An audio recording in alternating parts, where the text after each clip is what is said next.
Frank Sinatra walked onto the Tonight Show stage on March 11th, 1976, and the crowd jumped to its feet. People were cheering and screaming for the 60-year-old star who was still selling out shows and filling the headlines. Frank walked up to Johnny Carson's desk like he always did, confident and smiling, and held out his hand. But Johnny didn't stand up. He stayed in his chair. His arms were crossed. His face was calm and blank. He did not reach for Frank's hand. The room went quiet. In the 14 years Johnny had hosted the show, he had never refused to greet a guest like this. Frank's hand stayed hanging in the air. His smile slowly faded. "Johnny?" he said, his voice unsure. "Sit down, Frank," Johnny said. His voice was calm but cold. There was no warmth in it. Frank lowered his hand and looked toward Ed McMahon. Ed was sitting stiff in his chair, clearly confused. The studio stayed silent as Frank sat down. "What's going on?" Frank asked. "You tell me?" "What's going on?" Johnny replied.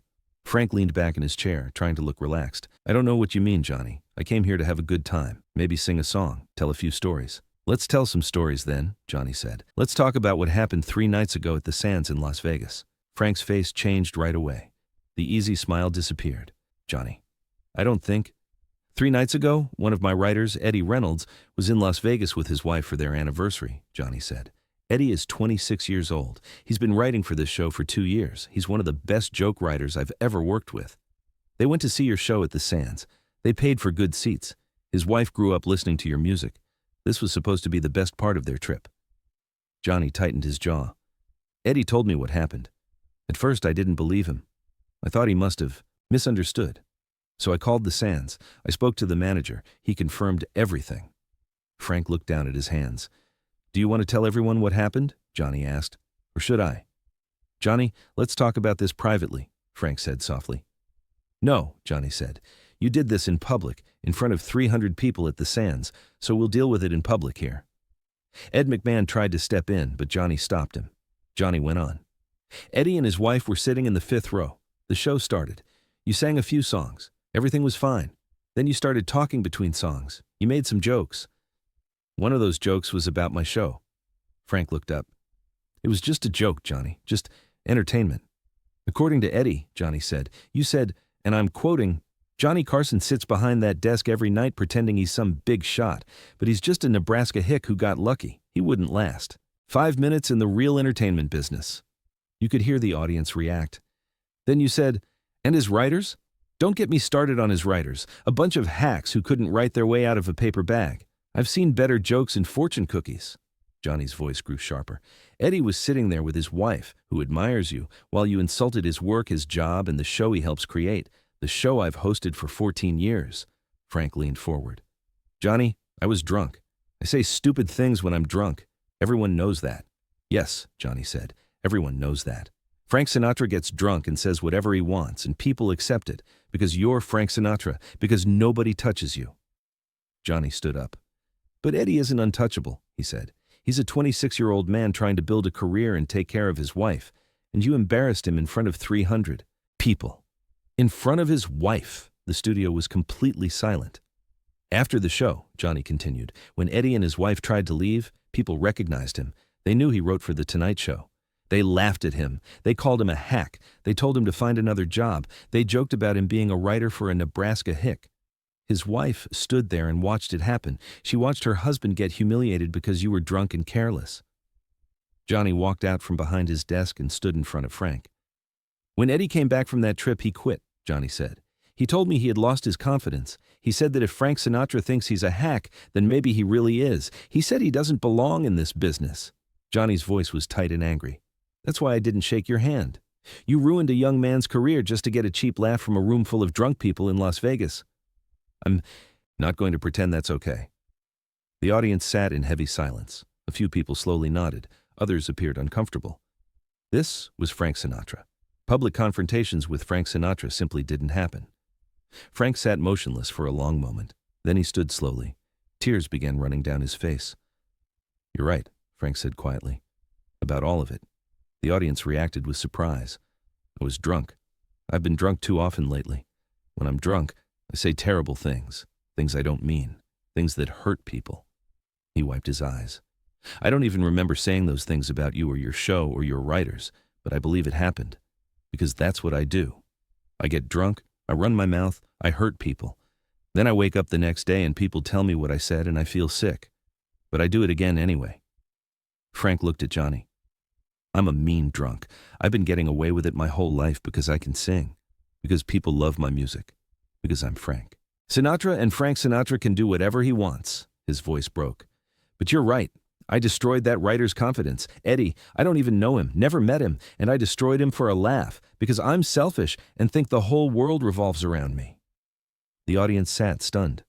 This was not the Frank Sinatra they knew. This was someone admitting failure on live television.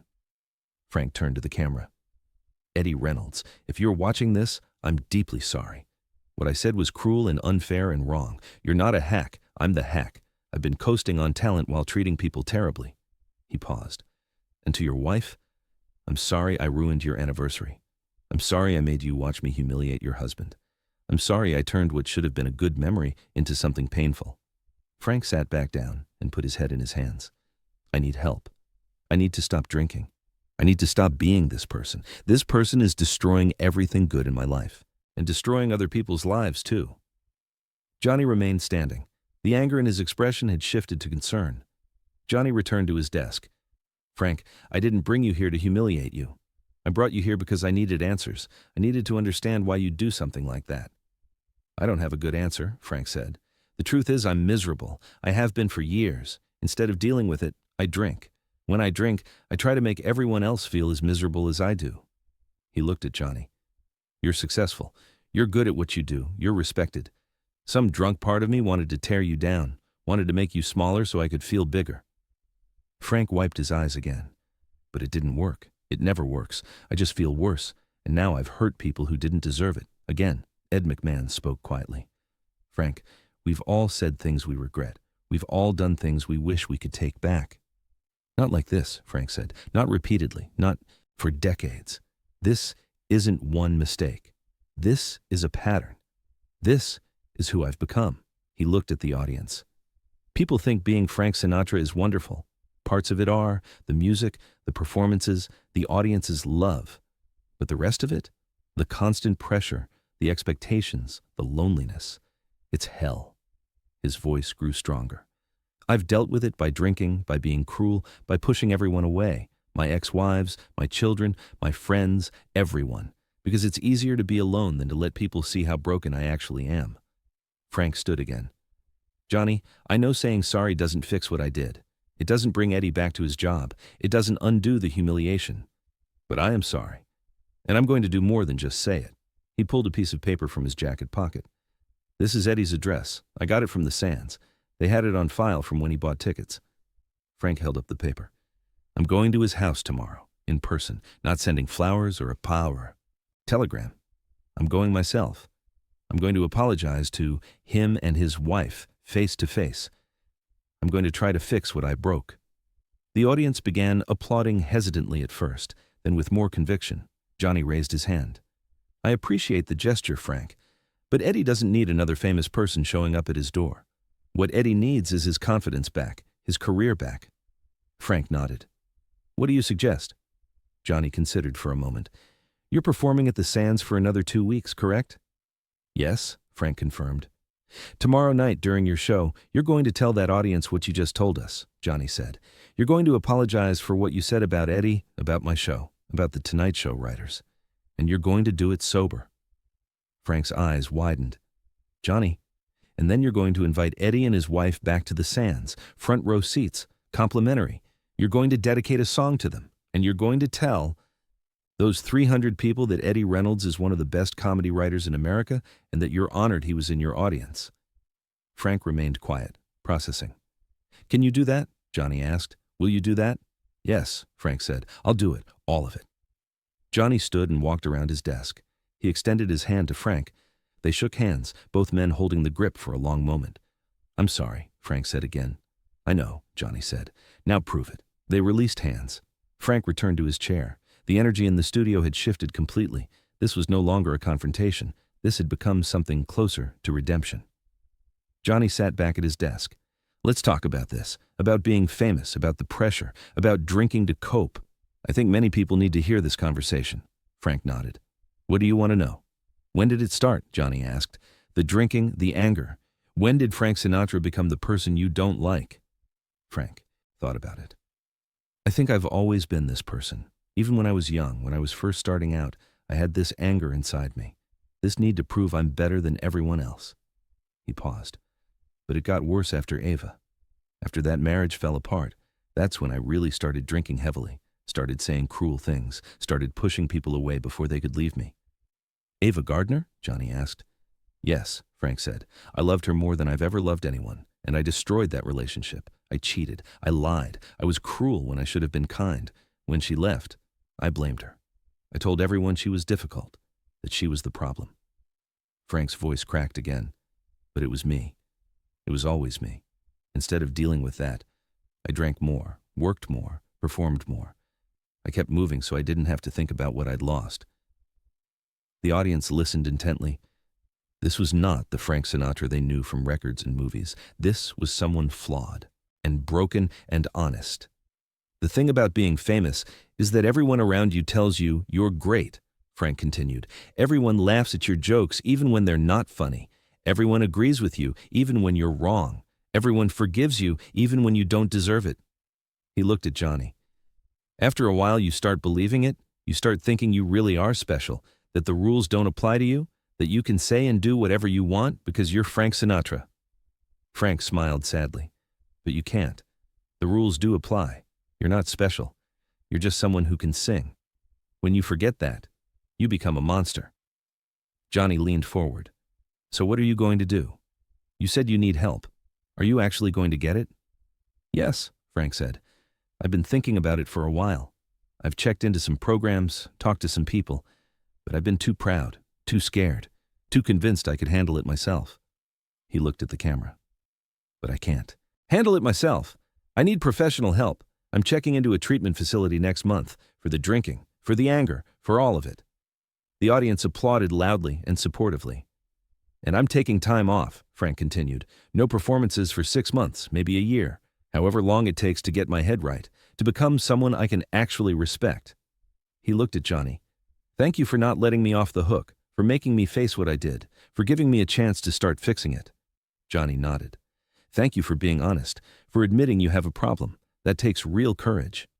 "It doesn't feel like courage," Frank said. "It feels like desperation. Like, this is my last chance to not die alone and hated." They talked for another 40 minutes about fame, about addiction, about the cost of success, about how to become a better person when the world constantly tells you you're already perfect. It was the most honest conversation Frank Sinatra had ever had on television. Millions of people watched their idol admit he was broken, admit he needed help, admit he'd hurt people. When the show ended, Frank stood to leave. The audience gave him a standing ovation, but it was different from the one when he'd arrived. This ovation was quieter, more reverent, as if acknowledging something profound. Johnny walked Frank to the edge of the stage. "Are you really going to do it? All of it? The apology at the Sands, the treatment, the time off?" "Every word," Frank said. "I'm done being the old Frank. Time to figure out who the new one is." They shook hands again. "Good luck," Johnny said. "You too," Frank replied. "With Eddie, with keeping your show going, with all of it. You're doing something important here, Johnny. Giving people real moments, real truth. Don't ever stop." Frank walked off stage. That was the last time Frank Sinatra appeared on The Tonight Show while Johnny was hosting. Frank kept his word. He performed at the Sands the next night, sober. In the middle of his set, he stopped and told the audience what he'd said about Johnny Carson and Eddie Reynolds. He told them he'd been drunk and cruel and wrong. He apologized publicly and sincerely. He invited Eddie back, gave him front row seats, and dedicated The Way You Look Tonight to him and his wife. He told the entire audience that Eddie was one of the best writers in television and that he was honored Eddie had been there. Eddie was in the audience that night. He heard every word. When Frank finished the song, Eddie stood and began applauding. The entire audience followed. 300 people gave Eddie a standing ovation, acknowledging him, validating him. Eddie returned to The Tonight Show 2 weeks later. Johnny met him in his office before the show. "Are you coming back?" Johnny asked. "If you'll have me," Eddie said. "You're the best writer I've got," Johnny said. "Of course I want you back." Eddie smiled. "Frank called me. Did he tell you?" "No," Johnny said. "What did he say?" "He apologized. No excuses, no justifications. He said he was sorry and that he was getting help. He said he hopes I'll forgive him someday." Eddie paused. "And he sent me something." Eddie pulled out an envelope and opened it. Inside was a check for $50,000 and a note that read, For all the jokes I stole from you by making you doubt yourself. Use this to write something great. You deserve it, Frank. Johnny's eyes widened. Accept it, Johnny said. That's Frank trying to make it right. Let him. Eddie nodded and smiled. I'm glad I came back. This job, this show, it matters. I'm not going to let one incident take it away from me. Frank checked into a treatment facility in April 1976 and stayed for 4 months. He worked on his drinking, his anger, his relationships. When he emerged, he was different. He was quieter, more careful, less convinced of his invincibility. He performed again, toured, made records. But something had changed.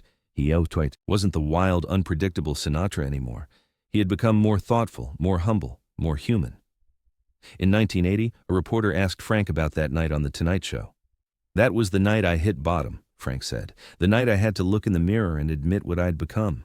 Johnny Carson forced me to do it publicly, where I couldn't hide, where I couldn't make excuses. Frank smiled. I'm grateful for it. Grateful Johnny didn't let me off the hook. Grateful he made me face what I'd done. That night saved my life, or at least saved who I could still become.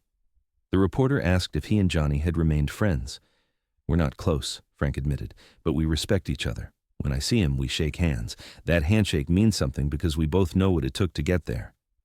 Frank died in 1998. At his memorial service, Johnny sent a statement that was read aloud. Frank Sinatra was one of the greatest entertainers who ever lived, the statement said. But the Frank I respected most wasn't the one on stage. It was the one who admitted he was broken, who asked for help, who tried to become better. The statement continued. We had one difficult moment on my show, one confrontation. It could have ended in anger and resentment. Instead, it became something else. It became a turning point for Frank, for my writer, for everyone watching. The statement concluded, Frank showed us that even legends can change. Even the most successful people can admit failure. Even Frank Sinatra can say he needs help. That's his real legacy. Not the music, not the movies. The courage to be honest. Rest in peace, Chairman. Eddie Reynolds continued writing for The Tonight Show until Johnny retired in 1992. He eventually became head writer and won 3 Emmys. Whenever someone asked him about his career, he told them about 2 moments. The moment Frank Sinatra crushed him in Vegas and the moment Johnny Carson stood up for him on television. Both moments mattered, Eddie would say. The crushing taught me that even the people you admire can hurt you, can be cruel without thinking, can destroy your confidence with careless words. He would pause. But Johnny taught me that it's not about the crushing. It's about who stands up for you afterward, who fights for you, who reminds you that you matter when you've forgotten. Eddie would smile. Frank apologized, made amends, became better. That taught me something too. That people can change. That redemption is real. That even the worst moments can become turning points if we're brave enough to face them. The real story isn't about a refused handshake or a confrontation. It's about what came after. It's about accountability, about change, about 2 men who could have remained enemies but chose something better. It's about a young writer who nearly gave up but found the courage to continue. It's about everyone who watched and learned that even Frank Sinatra isn't too important to apologize. That even Johnny Carson experiences anger, that even legends are human. We're all capable of both cruelty and redemption, of falling and recovering, of making mistakes and offering apologies. We're all Frank Sinatra, destroying someone's confidence without thinking. We're all Johnny Carson standing up for people who can't stand up for themselves. We're all Eddie Reynolds trying to survive in a world that keeps suggesting we're not good enough. The question is, what we do with those roles? Do we remain in them or do we change? Frank chose to change. Johnny chose to fight. Eddie chose to return. All 3 of them became better because of it. That's the lesson from that night, what still matters decades later. We're all one moment away from being either the person who hurts someone or the person who helps them heal. Frank learned that. Johnny knew that. We all need to remember that.